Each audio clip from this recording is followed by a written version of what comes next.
నిజానికి నాకు బోధించడం అంటే ఇష్టం. వాస్తవానికి అతనికి సమాధానం తెలుసు.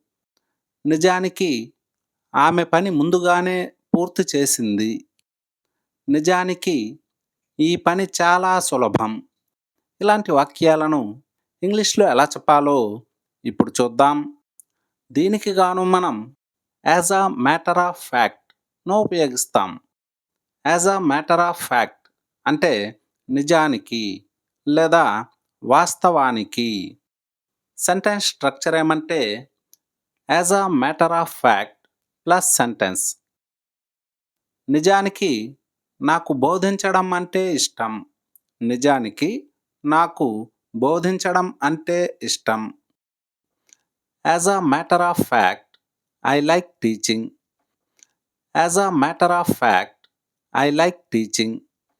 As a matter of fact అంటే నిజానికి లేదా వాస్తవానికి. ఐ లైక్ టీచింగ్ అంటే నాకు బోధించడం అంటే ఇష్టం. As a matter of fact I like teaching అంటే నిజానికి నాకు బోధించడం అంటే ఇష్టం లేదా వాస్తవానికి నాకు బోధించడం అంటే ఇష్టం. వాస్తవానికి అతనికి సమాధానం తెలుసు. వాస్తవానికి అతనికి సమాధానం తెలుసు లేదా నిజానికి అతనికి సమాధానం తెలుసు. As a matter of fact he knows the answer. As a matter of fact he knows the answer. నిజానికి ఆమె పని ముందుగానే పూర్తి చేసింది.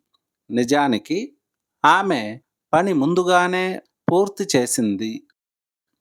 As a matter of fact she completed the work early. As a matter of fact she completed the work early. వాస్తవానికి ఈ పద్ధతి బాగా పనిచేస్తుంది.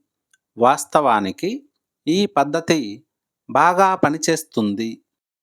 As a matter of fact this method works well. As a matter of fact this method works well. నిజానికి ఈ పని చాలా సులభం. నిజానికి ఈ పని చాలా సులభం. దీన్ని ఇంగ్లీష్లో ఎలా చెప్పాలో కామెంట్ సెక్షన్లో కామెంట్ చేయండి.